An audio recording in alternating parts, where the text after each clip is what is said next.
Hello and good evening. Welcome to Ninth Planet New Music. We are so excited to present this program to you tonight.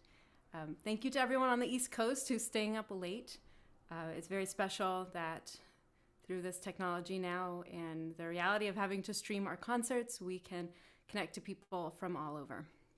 My name is Jessie Nucho. I am the flutist with the Ensemble, and it's really my honor to present our program for you tonight.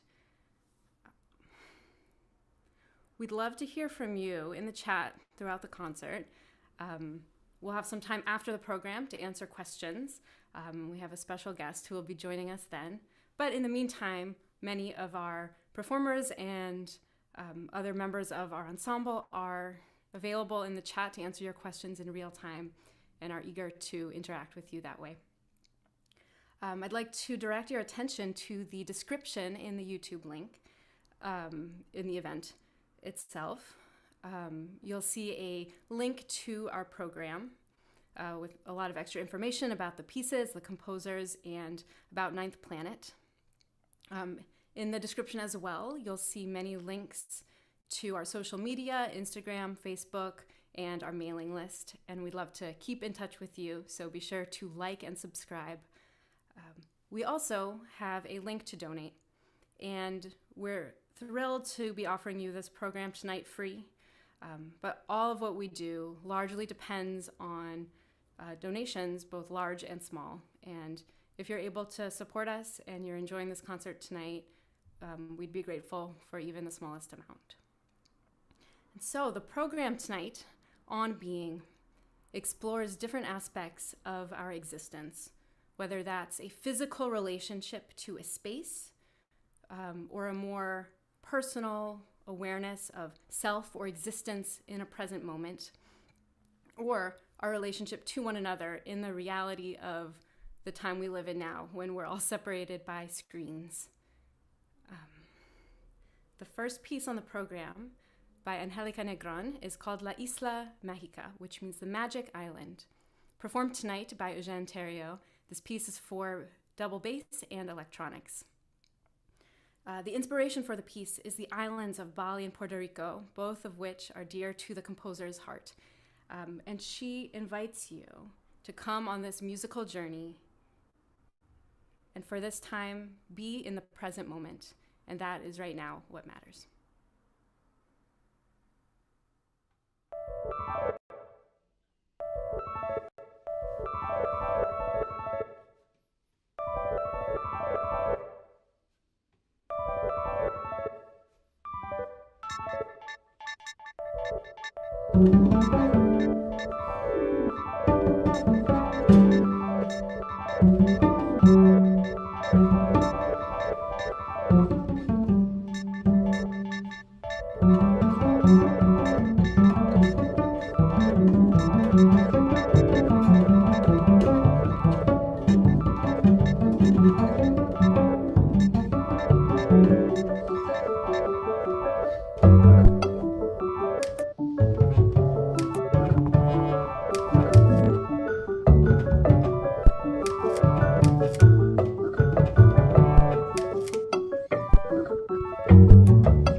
Thanks so much, Eugene. What a beautiful performance.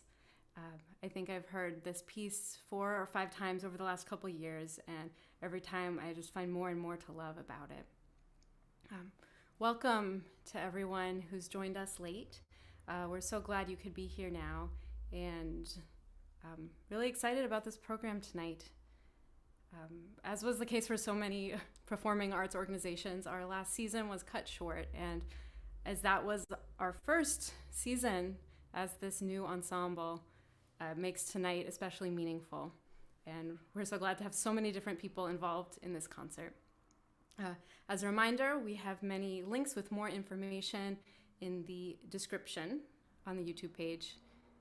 You can find lots of great things there and keep in touch with us. And so this next piece I'll be performing live. It's a solo flute piece called Spiritus by Jessie Cox. He's actually going to tell us a little bit about this piece himself, so we'll pass that on to him. So I'm Jessie Cox, and I'm a composer, music theorist, and drummer. Currently residing in Switzerland, but actually also in New York pre-pandemic. So what excites me about music is that it is a possibility to think about everything in life, that it is a place where one can meet all kinds of people, that is a way to talk to all kinds of people, to oneself as well, to rethink what one's life is and what oneself is and can be, and to allow for, dreaming other ways of being in the world and practicing them in music itself. Yes. So this piece, Spiritus, is a piece I wrote because I wanted to think about this word spirit, which, spiritus means breathing in Latin. What was important to me is to go to that physicality, that action of breathing, the doing, and the physical feeling of that rhythm and of that relationship between you and your breath. Investigating those breathings through sound, and these breathings, controlling it in different ways and relating to it in different ways creates different types of shimmerings in the sound. And that is really beautiful, and to me, expresses something that I can't even express in words about this meeting place of material and immaterial.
Beautiful, Jessie. Thank you so much for that. And both Jessies, as we saw in the chat, everyone's enjoying that connection. Thank you so much for joining us, everyone. My name is Nat Berman. I'm the artistic director and in other times the conductor of Ninth Planet. And it's really a pleasure to have you all join us tonight. And it's such a privilege and a pleasure, even remotely, to kind of be reunited with the players of Wild Rumpus, of Ninth Planet, which formerly was Wild Rumpus and Composers, Inc. These are players who we have worked together for so many years, and we haven't seen each other since November of last year, which was our final live performance. And as Jessie referenced, our performance in March of this last year was one of the many victims of the crisis that was unfolding in March. So I want to just say it's such a wonderful thing to see you all again tonight, those I've seen so far and those we'll be seeing shortly performing the second half of the concert. And thank you also to the composers who have contributed to this concert, their work and their time, those of you who interacted with us. It's just been a privilege to make it all happen. So the business of live concerts has ground to a halt, but online concerts go on. And what I wanted to do right now is just give you all a little bit of a look into what's going to be happening for us as the future unfolds early next year and then possibly later next year. So after tonight's concert, we're going to do another remote concert in May. And that's going to feature a premiered work by Yaz Lancaster, as well as a bunch of other wonderful music. And then farther down the pipeline, we have a lot of music we're very excited about presenting to you in whatever form we're able in the farther future. So maybe we're looking at possibly a bunch of distanced, inoculated players playing a live stream concert together in the fall, and we'll just have to see how that all unfolds. But we have a lot of music that we are waiting to play, including two of our Ettelson winners from the past 2 years. So we'll be looking forward to playing the music of Selim Günsche, and that is his quintet Wiederklang, which was this last year's Ettelson winner. And then also the previous year's Ettelson winner, Jack Frerer, with his string quartet Spiral Sequences, which was to have been performed last March. So those are two pieces that we can't wait to perform and really are looking forward to. Also, we have a premiere by Asaf Shatil, who is an Israeli-American composer. He's writing a piece for us about our current moment. It's something that, you know, we all need to explore and kind of process musically as best we can. So his piece is going to be called Everyone Becomes a Trail. And that is going to be a piece exploring the kind of everything from ennui, despair, nervousness about morbidity that this moment encompasses, but also the relief and joy of spending time in wilderness or open spaces. So Asaf is a consummate hiker and wanderer, and so that provides him a kind of consolation that's going to come to this piece as well. So Everyone Becomes a Trail, Everyone Became a Trail, excuse me, is a piece we'll be premiering next season whenever we can all be together in a room again. We so appreciate your time joining us tonight, seeing the music being performed here. And I just want to add my voice to Jessie's earlier and encourage you to, if you can, in lieu of a ticket price or just in whatever way you'd like to support us, please do support us. The link to do so is on the YouTube page that you're watching right now, just in the description below the window. And you can always find us on ninthplanetmusic.org to make a donation. All of this helps us stay healthy through this time when we're not able to perform together, and look forward to creating those projects that I mentioned as best we can come hopefully fall of this coming year. Finally, two shout outs and thank yous. First of all, to our board president and tech guru, Andrew Liu, who not only mixed and engineered all the performances you're hearing tonight, but also is handling our live stream right now. So Andrew, thank you so much. And also to our curator and producer of tonight's concert, Jessie Nucho, who so beautifully is hosting the concert, performing, and who brought it all together. So thanks to both of you. And with that, I'm going to send it back to Jessie to introduce the second half of the concert. Thanks so much to everyone once again, and good night. Great, thank you so much, Nat. It's really exciting to think about the future. And this next piece on the program, Form the Fabric by Inti figgis-vizueta, is, I think, a true reflection of both the creativity as well as the limitations that we are all working through right now. And the result is something very, very special. So this piece, Inti has provided us in the score with all these musical ideas, gestures, some indications of harmony, but so much is left up to the individual players as well as all of us together to interpret those and find new meaning in them, create a one-of-a-kind piece. And every performance of this piece changes based off who is available to play. It can be for any number of players, any type of instruments. And so each performance since the premiere of this piece by many different ensembles has been unique. And so tonight we offer you our own version of Form the Fabric. And we were so fortunate to have Inti with us for many of our rehearsals and recording sessions, all of which were over Zoom. And it was such a joy to work with her. And we'll actually hear from her right now a little bit more about that rehearsal and creative process. Hi everyone, my name is Inti figgis-vizueta and I'm a composer living in New York City. So many thanks to Ninth Planet Music for performing my piece, Form the Fabric, on this concert.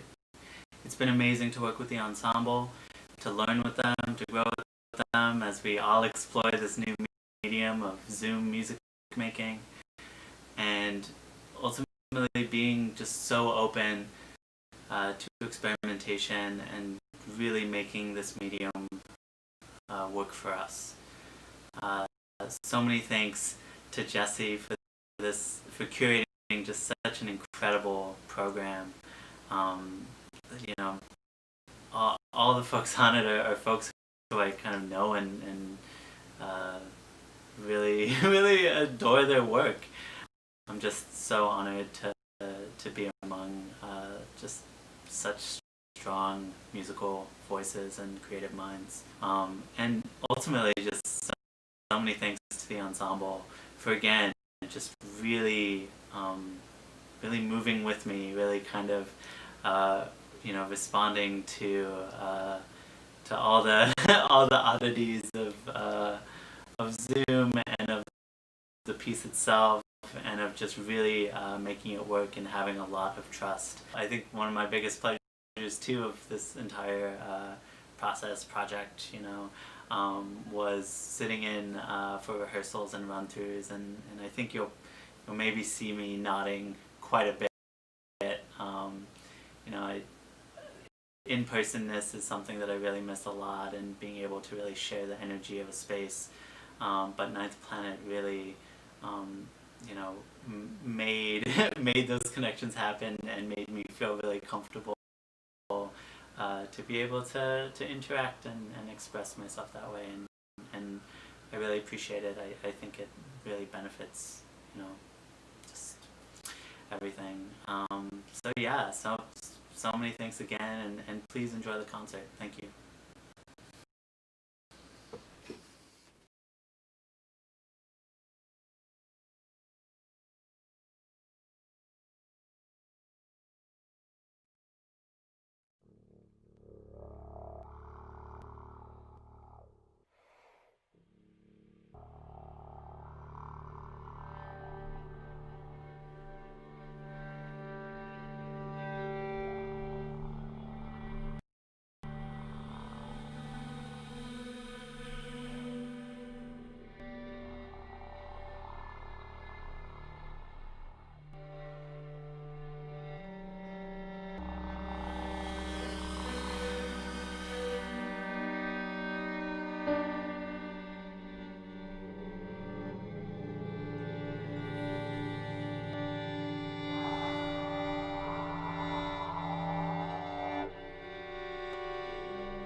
I think that we can all agree that the cat was a very excellent addition to this piece.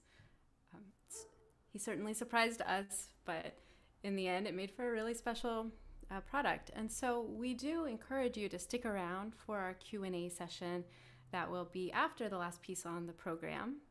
And we have a very special guest. Don't want to give anything away, but stay with us. I also want to echo what's already been said, but say thank you so much to Andrew Liu, our board president, and also responsible for all of the logistics and tech behind this whole concert. He has spent literally hours and hours bringing all these videos together, editing everything visually, figuring out our live stream, hand delivering microphones and lighting equipment. And really, we could not have done this without you. So thank you, Andrew. And thank you to our amazing performers who all have offered so much creativity. And we're also so thrilled to have had the chance to work with such amazing composers and get to bring this music to life. The last piece on our program is part of a larger suite for violin and electronics. And the composer, Darian Donovan Thomas, will be speaking a little bit about this piece and about what it means to him. I'm Darian Thomas. I'm a violinist and composer living in Brooklyn, New York, and I composed the piece Fluid. I think an important thing to know is that my parents ran like a very small music label when I was a kid, out of our house. So there were always rappers, singers, dancers, performers of all kinds coming through the house, recording things. Now everything has to be in the classical vocabulary. Everything's on the table as a composer. Like, you get to pull from every genre, you get to pull from every story, as long as it's authentic. I'm not completely outside of the field. I was brought up in it formally, but my mother tongue is also this other thing. So I think I get to synergize the two in a way that people are unfamiliar with. And like, one of the best examples of that is Fluid. Like, that's one of the pieces where I feel, oh yeah, I'm exactly in both worlds, and I really love it a lot. This is a suite for violin and electronics that's in 3 movements. I believe the first movement's being performed. It has to do with where I'm from. I'm from San Antonio, Texas, and we have the San Antonio River, which originally was called the Yanaguana River. I was reached out to by the owner of a venue that was on the river. I was like, hey, the San Antonio River Authority is having an event here. I want to make it kind of fancy. Do you think you could make a piece and play it? And I was like, oh yeah, sure. At the time I thought, I'm about to move to New York City. I have these ideas about merging pop music, my mother tongue, and understanding of how far and vast that field is, and classical music, the language that I've been trained in.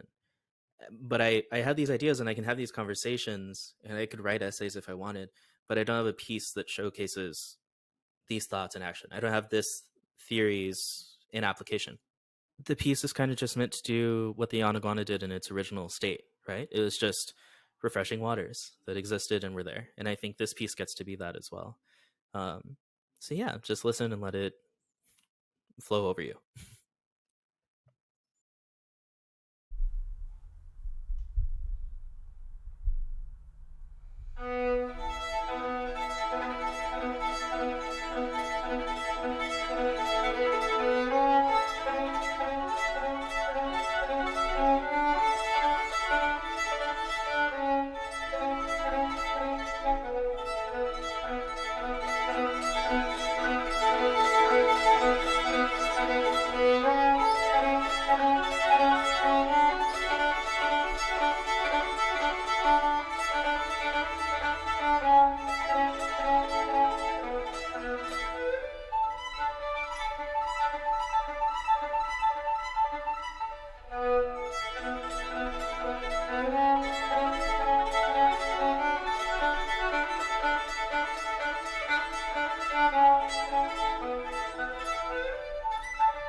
beautiful, Mia.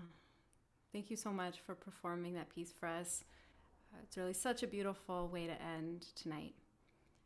And thank you again to everyone who's joined us from near and far. We're so glad to have you here. Thank you for all your kind words throughout the comments. We've been able to check in briefly, and it's really sweet to know how many people are here tonight. Thank you to all of you who have donated, and if you haven't yet, you still can. Any amount is wonderful, and we're very, very grateful. If you have any questions, go ahead and drop them in the YouTube chat. There is about a 20-second delay, so eventually they'll show up for us. And we have Nat and Andrew here to answer questions, as well as a very special guest. So without further ado, I'll let them enter on. Hey everyone! Oh, I guess we should introduce ourselves. I'm Andrew. I'm the board president and producer of this concert. And I'm Nat. You met me. I'm the artistic director and conductor. And we want to bring on Sophie. Got a sneak peek there. Yeah, sorry, I wasn't sure protocol here. Hi, I'm Sophie. I'm the clarinetist, also the owner of your favorite cat of the evening. This is Emperor Norton. Okay, let's see if I can get him a little higher. Come on, baby. Emperor Norton made his debut performance tonight in Inti's piece, Form the Fabric. It's a joy to have. Yes, he says hello.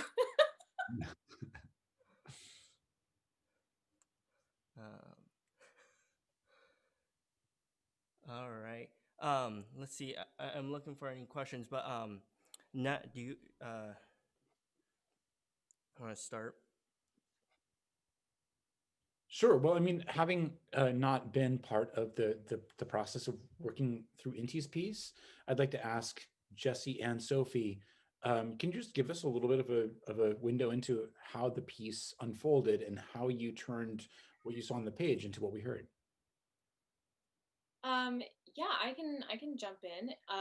First of all, I would say, like, after having not played music with people in months, I really left our first rehearsal just like my soul felt filled in a way that it hadn't been, and I hadn't even realized just like how much I needed that.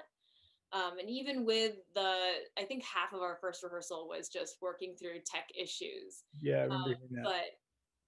But even with the limitations of Zoom, being able to pick a piece where like you don't have to play exactly with people, and being able to like hear in a limited capacity what was happening and then being able to react to that just was so nourishing.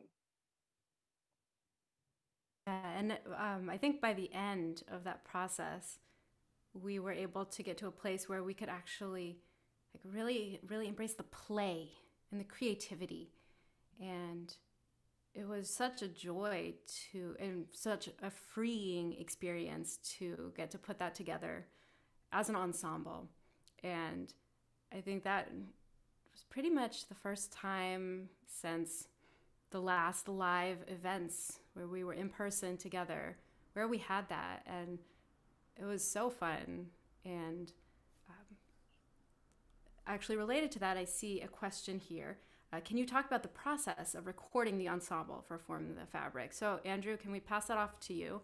Because that's so much what Andrew did to make this piece happen is so much of it after the fact and during the fact and preparing before. So I'll let him explain that process to you. Yeah, and this also, because I also see another question that's kind of related, which is about playing at the same tempo and all that. We picked a piece, Form the Fabric, which it is aleatoric, so it doesn't require people to be playing right in time with each other necessarily. There isn't like a strict tempo, so we wouldn't need like a click track or anything like that, as we might for other pieces that are written with a very structured rhythm.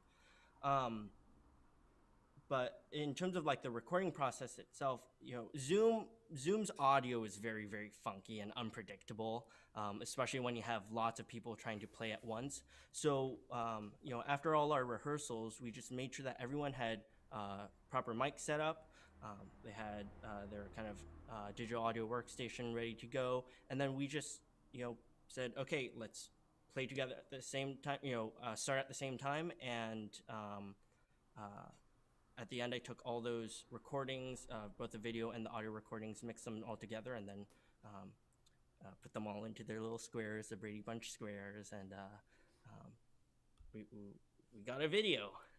Yeah, so that was, you know, the basic recording process of Form the Fabric. And I wish Inti was on the call to take this question, but how did her feedback enter into what you guys were doing? One of the musicians want to take that one? Yeah, I'll take that. I think all of us coming in, you know, certainly we have different experiences with improvisation, different comfort levels, and certainly we had never done this as a group together. And so, you know, as the first rehearsals were really about, okay, let's figure out, you know, what is the shape of this piece? What do we want it to look like? And then by the second and third rehearsals, having Inti there gave us a lot of confidence and a lot of freedom, as she was always encouraging us. We would look up on the screen and, you know, she'd be nodding and reacting. And that created this cycle for all of us to really kind of go after different ideas. And it was great to have, you know, real-time feedback of, okay, you know, that didn't work or that did work. And, you know, like when the cat came in, we all kind of reacted because we're like, what did we do? And then, you know, she was nodding and enthusiastic. And we said, okay, we're going to keep going with this cat. And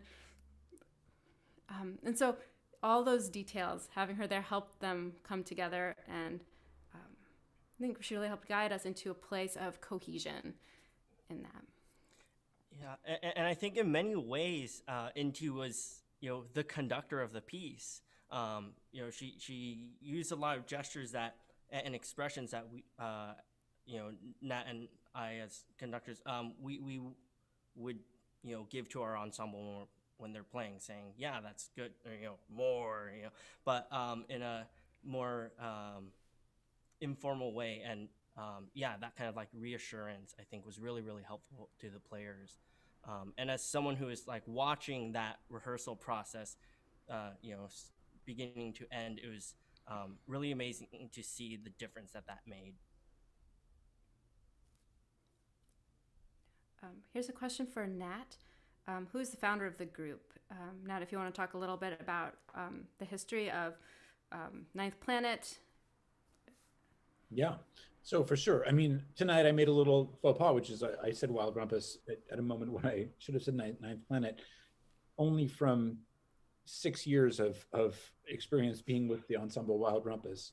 And now Ninth Planet is an ensemble that has been folded into one from Wild Rumpus and Composers, Inc. So Wild Rumpus was a group that was founded by Dan Van Hassel and Jen Wong back in 2010.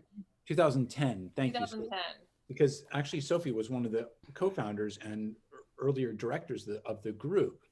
So the three of them actually created this group together, and it grew into what was by 2 years ago a 10-part ensemble, which is 9 instrumentalists, vocalists, and me, a conductor.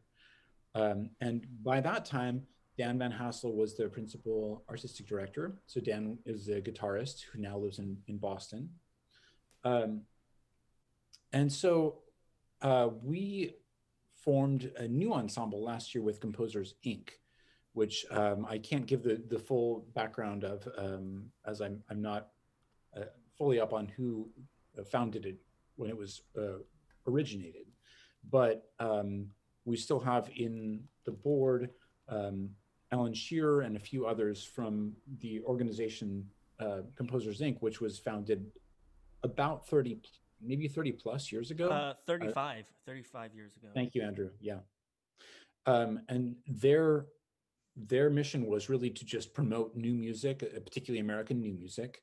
And they've done so with aplomb for these last 35 years.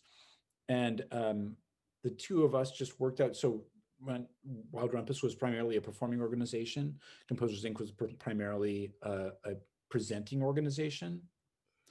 And Wild Rumpus was a little bit focused on, I would say, younger voices and new music. And so we really joined our visions together, and it's been a wonderful thing for us organizationally. We have a larger board. We have kind of re-energized vision. And I guess that's what I'd say is the sort of background of how our two organizations came together. So now we're Ninth Planet, and we're moving forward. Thank you, Nat. And Ryan Ray, who's one of our board members, just put in a note that Composers Inc. was started in 1984. So yeah, 36 years now. I see a question in the chat there. Where can I listen to the other movements of Fluid? I think all of these pieces are available online. For Fluid, you can look for Darian's SoundCloud, and all the movements are there, and you can also find that through his website. You can get to his website through our program notes, which is linked down in the description, but also a simple Google search, and you'll be able to find that pretty easily. We've just dropped a link for that in the chat as well. Yay. Emily asked a great question. Jessie, can you talk a little about your inspiration for the program? Yeah, that's a great question. I've noticed since March just how I approach music, how I personally approach creativity and collaboration has changed. Just as a response, this has been a hard year for everybody, for so many different reasons. And that really makes the art even more important. And it makes choosing our projects intentionally also very important. And, a result, I think, for everyone, performers, non-musicians, all people, a result of this year has been that we carry so much tension. And I, at least personally, find myself constantly surprised, and one day I feel fine. One day I feel cumulative grief of the last 10 months.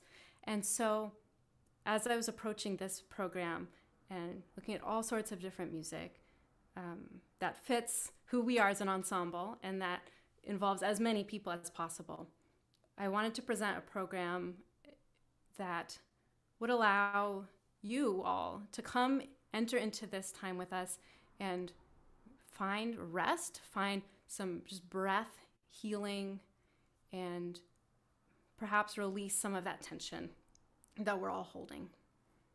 And certainly putting this together has been a hugely healing, a hugely beautiful experience for us. And so that is my vision for it. That's a beautiful answer. And I actually have a question that's not for any of us. It's actually for those who are watching.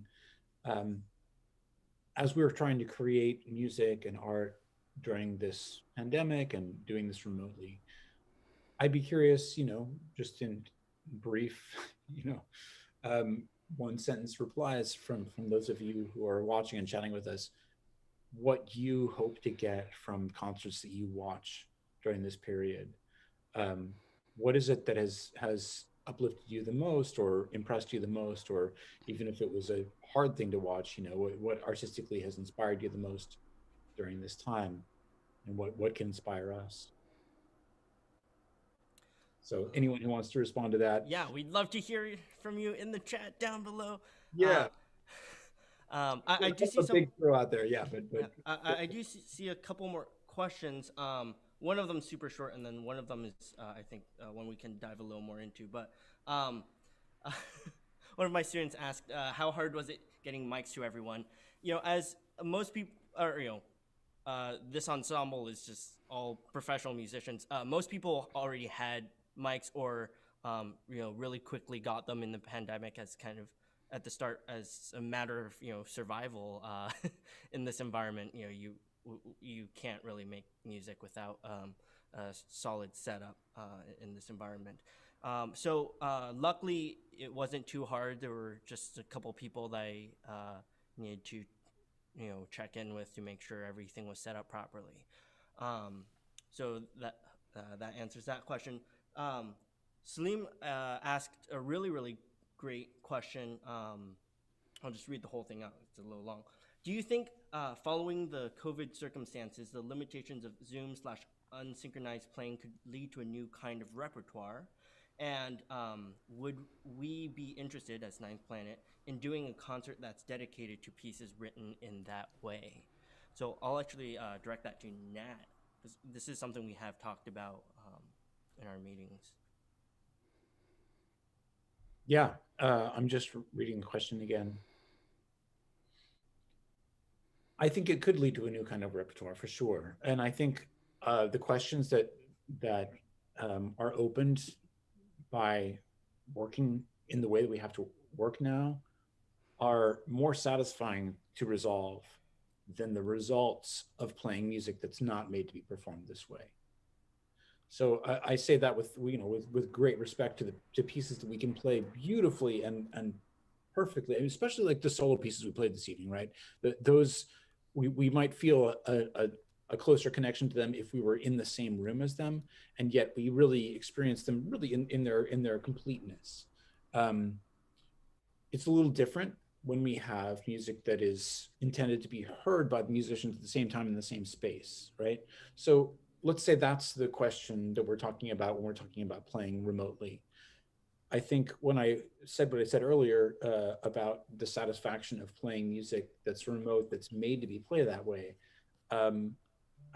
it's still an open question, right? Because that we're still figuring that out. But based on an experience I've had already with my wind ensemble at UC Santa Cruz, it was music written specifically for this circumstance.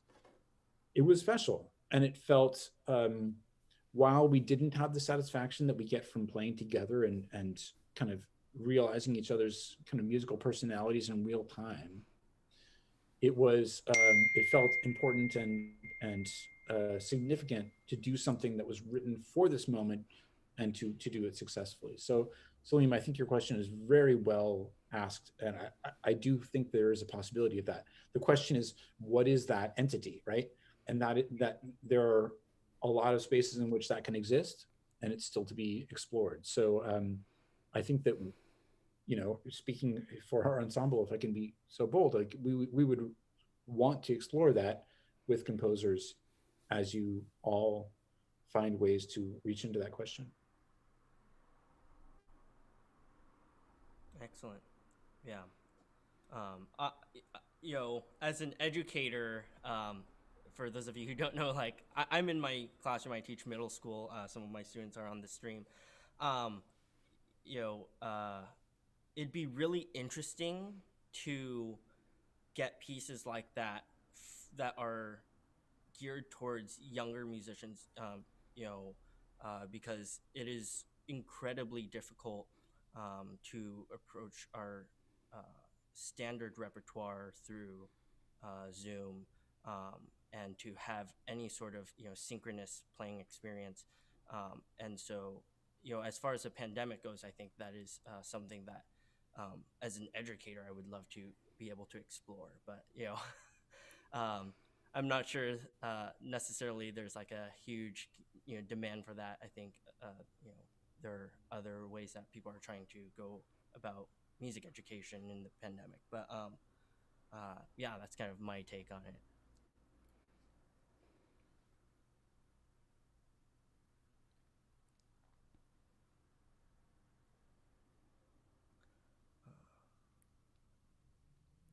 Wonderful. Well, thank you all for being here tonight. Thank you for your thoughtful comments and questions. And thank you, Andrew, Nat, and Sophie, for coming on for this Q&A. And Emperor Norton. He ran away. He's long gone. Yeah. He's probably back in front of the fireplace. By the way, for those of you who don't know who the historical figure Emperor Norton is, I really highly recommend that you do a Google search. He was a man who lived in San Francisco in the 19th century and had declared himself Emperor of the United States. According to Sophie, is the patron saint of finding parking in San Francisco. No. I got this from Jen Wong. So let's credit where credit is due. Yeah, but if you're having trouble finding parking in San Francisco, which you didn't need to do tonight because you're at home, giving your offerings and prayers to Emperor Norton is the way you get a spot. Before we close out, 2 more questions, and I think, Andrew, you can grab both of these. When you edit all the sounds together, how do you get it to sync up? And also, as a musician, Andrew, how did the artistry of editing all this come into play? There wasn't much artistry.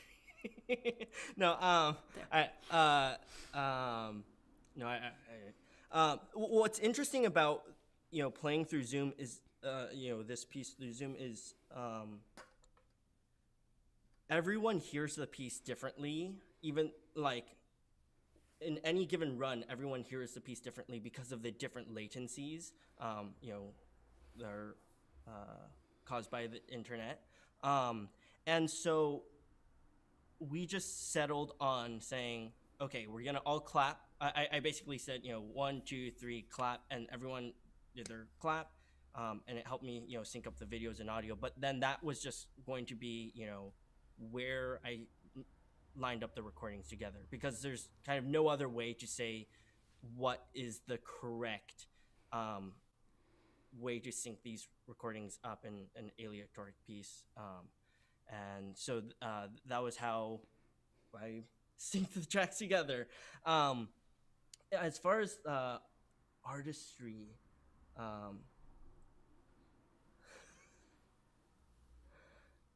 that's a really tough question. I mean, I guess as someone who identifies as a conductor, I'm always trying to listen for balance and all that kind of stuff.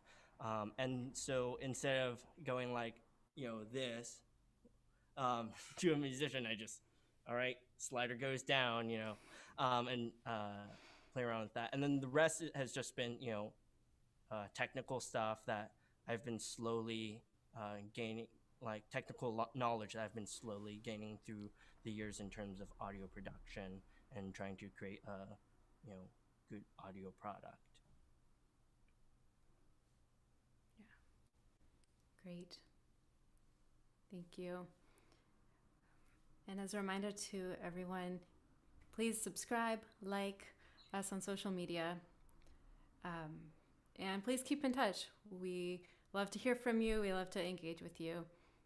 And thank you for coming tonight. And have a great night, and hope to see you all soon. Good night. Take care, everyone. Thank you.